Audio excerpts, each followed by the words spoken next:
आप साइड हो तो संघर्ष करो, हम तुम्हारे साथ हैं, भैया संघर्ष करो, हम तुम्हारे साथ हैं। थोड़ा सा थोड़ा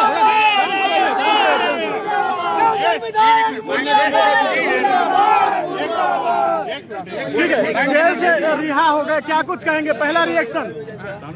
देखिए, ऐसा है कि जो लड़ाई हमारी चल रही है सिंगरौली की, जो दुर्घटनाओं के विरुद्ध जो एक अभियान छेड़ा गया है, सिंगरौली की जनता ने छेड़ा है, और ये हमें अवसर मिला है कि हम कहीं न कहीं उनका सेवा किस माध्यम से कर पा रहे हैं, वो जारी रहेगी।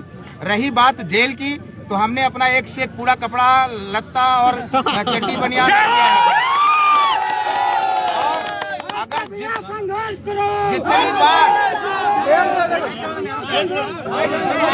जितनी बार जरूरत पड़ेगी जेल आने की तो हम आएंगे, हमें कोई घबराहट नहीं है। आज विधायक कह रहा था, जो विधायक है वो कह रहा था कि हम नहीं चाहते भास्कर मिश्रा जेल में रहे। मैंने माननीय जज साहब से कहा और सुनने वालों ने सुना भी कि मुझे विधायक की कृपा नहीं चाहिए। अगर आपका न्याय कहता हो कि भास्कर मिश्रा को बेल मिलनी चाहिए तो जज साहब आप बेल दीजिए, वरना कैंसिल कर दीजिए, लेकिन दो विधायक की कृपा नहीं चाहिए मुझे। तो अगर जेल में नहीं रखना होता तो भागे भागे नहीं फिरता। दूसरी बात मैं कहना चाहता हूँ कि भारतीय जनता पार्टी कितनी कमजोर सरकार है कि उसका विधायक जो है फर्जी ST/SC का एक्ट का जो है दुरुपयोग कर रहा है, यानी उसको अपने को बचाने के लिए फर्जी ST/SC एक्ट का उपयोग करना पड़ रहा है। ये साबित करता है कि भारतीय जनता पार्टी की सरकार निहायत कमजोर है और उसके विधायकगण निहायत कमजोर है, क्योंकि SC/ST एक्ट जो है किसी गरीब के लिए है, किसी कमजोर वर्ग के लिए है, विधायकों के लिए नहीं है। और ये विधायक जो है मात्र मोहरा है। सच्चाई तो ये है कि 4-5 लोगों ने मिलकर उनको मेहरा बनाया है और उनका हिसाब समय बदलता है और उनका हिसाब बराबर किया जाएगा, उसमें कोताही नहीं। भास्कर जी, विधायक जी बोल रहे हैं कि भास्कर मेरे छोटे भाई हैं। बंसवाड़ी प्रसाद वर्मा जी भी विधायक थे, मंत्री थे, लेकिन कोई बता दे कि आज तक किसी व्यक्ति के खिलाफ राजनीतिक विद्वेष पर ST/SC एक्ट लगवाया है? वो भी SC समाज से आते हैं। हम तो इनको जानते भी नहीं है कि SC समाज से है कि नहीं है, कहीं फर्जी तो नहीं बनवा के रख लिए हैं, लेकिन उसको तो सबको पता है यही के है बंसमणि जी। आपको इसके बावजूद भी इसके बावजूद भी उन्होंने कभी आज तक लगवाया तो कोई बता दे। क्या कहेंगे, कोल माफियाओं का ये चाल होगा, साजिश होगा? क्या लगता है कि जो भस्सियों का खबर बना रहे थे आप लोग, आशीष को भी जेल में डाल दिया गया है, उसी खबर के बाद बौखलाहट आई, क्या लगता है? आज मुझे आशा थी कि आशीष भी हमारे साथ चलेंगे, लेकिन ऐसा कुछ लग नहीं रहा। बिल नहीं हुई ना। 4 लोग ऐसे हैं, 2 कोल माफिया है जो राजनीतिक भी है और 2 TI है और 1 CSP है, जो ये 5 लोगों ने मिलकर षड्यंत्र बनाया है और विधायक देवसर को मोहरा बनाया है। और दुर्भाग्य की बात है कि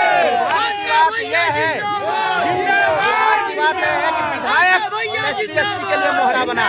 इससे बड़ा दुर्भाग्य सिंगरौली के लिए कुछ नहीं हो सकता है। लगातार हो रहे विरोध के बाद आज मेश्राम जी ने बोला कि भास्कर जी हमारे छोटे भाई हैं, क्या कुछ कहेंगे? मुझे ऐसा भाई नहीं चाहिए, मैं अकेला भाई हूँ, और अगर ऐसा भाई नहीं, मैं तो कहता हूँ भगवान न करे धरती पर ऐसा किसी को भाई दे। भाई बहन है, मेरा पूरा सिंगरौली भाई है, मेरा पूरा परिवार है, सिवाय देवसर विधायक छोड़ करके वो नहीं है और ना हो सकता। वो बालाघाट का है और बालाघाट का ही है, बालाघाट के लोगों का है। सिंगरौली के लोगों ने उसको इतना सम्मान दिया, लेकिन उस सम्मान को अपने पैरों के तले हमेशा बालाघाट से आ करके वो विधायक रौंदा है। और मुझे ये पूरा विश्वास है कि अब 2028 में सिंगरौली की जनता उसको बालाघाट ही भेजेगी, ये पूरा विश्वास है।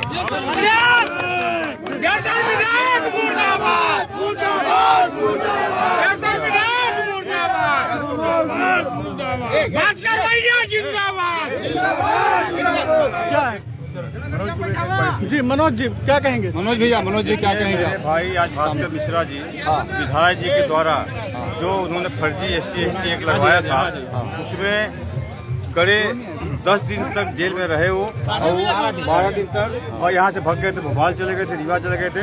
लेकिन इसमें पुलिस का भी रोल है। पुलिस जानते हुए भी विधायक को तामील नहीं कर पाई थी। पुलिस सब जानती थी विधायक जी कहाँ है, लेकिन हम लोग को गुमराह किए। और आज जब उनको पता था कि आज जमानत अपने आप हो जाना है, तो विधायक जी अपने आप उपस्थित हो गए। पुलिस ने उनको तामील भी कर दिया। लेकिन ये लड़ाई रुकने वाली नहीं है, ये लड़ाई नहीं रुकेगी। सिंगरौली के लोग विधायक को छोड़ करके पूरे सिंगरौली के लोग हमारे इस आंदोलन में साथ है, हर वर्ग के लोग साथ में हैं। जब तक ये लड़ाई नहीं जीत पाएंगे, हम लोग अंदर लड़ाई भास्कर जी को लेकर के लड़ते ही रहेंगे।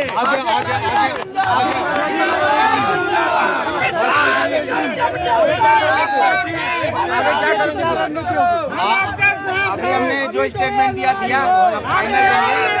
और आज अभी सब लोग चले चुके, सब लोग काफी देर से खड़े हैं यहाँ पे, अब चला जाए। 1 मिनट। वो बड़ी गाड़ी नहीं रुकवा पा रहे होंगे, कार्यालय से लगातार गाड़ी निकल रही है, क्या कुछ कहेंगे इसके विजय को लेकर? उनके कार्यालय से लगातार गाड़ी निकल रही है, वो नहीं रुकवा पा रहे हैं। राजेश बाबू, राजेश वर्मा जी, अगली रणनीति क्या होगी, क्या करना आगे? मैं सब लोग पूरे जो हमारे साथी हैं, सब लोगों के साथ बैठ के विचार विमर्श करके बहुत जल्द जो आंदोलन चल रहा है उसको आगे बढ़ाएंगे। ये अभियान रुकेगा नहीं। और ये सड़क दुर्घटनाओं के विरुद्ध जो अभियान चल रहा है वो भी चलेगा।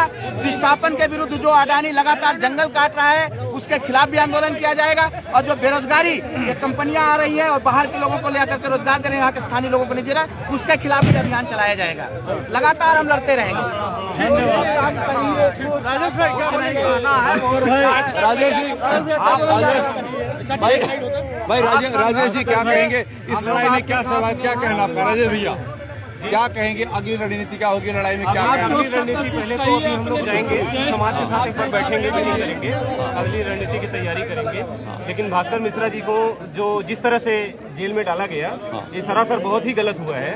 और अन्याय के खिलाफ हम लोगों की लड़ाई जारी रहेगी। और इसमें जो है कि हम लोगों को जितना आपका सहयोग रहेगा, सबका मीडिया बंधुओं से भी आग्रह है, सब लोग सहयोग करेंगे। सभी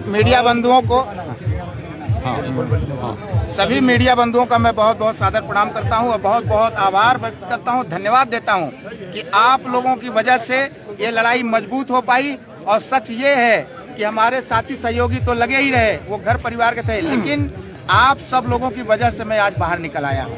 12 दिन के बाद 12 दिन इस काल कोठरी में निर्दोष बिना किसी दोष के मैं रहा। मेरा परिवार जो है तड़पता रहा। इसके बावजूद भी हम 12 दिन यहाँ मुझे रखा गया और बिना किसी दोष के हमने जो भी बोला था वो सिंगरौली की जनता की पीड़ा बोली थी।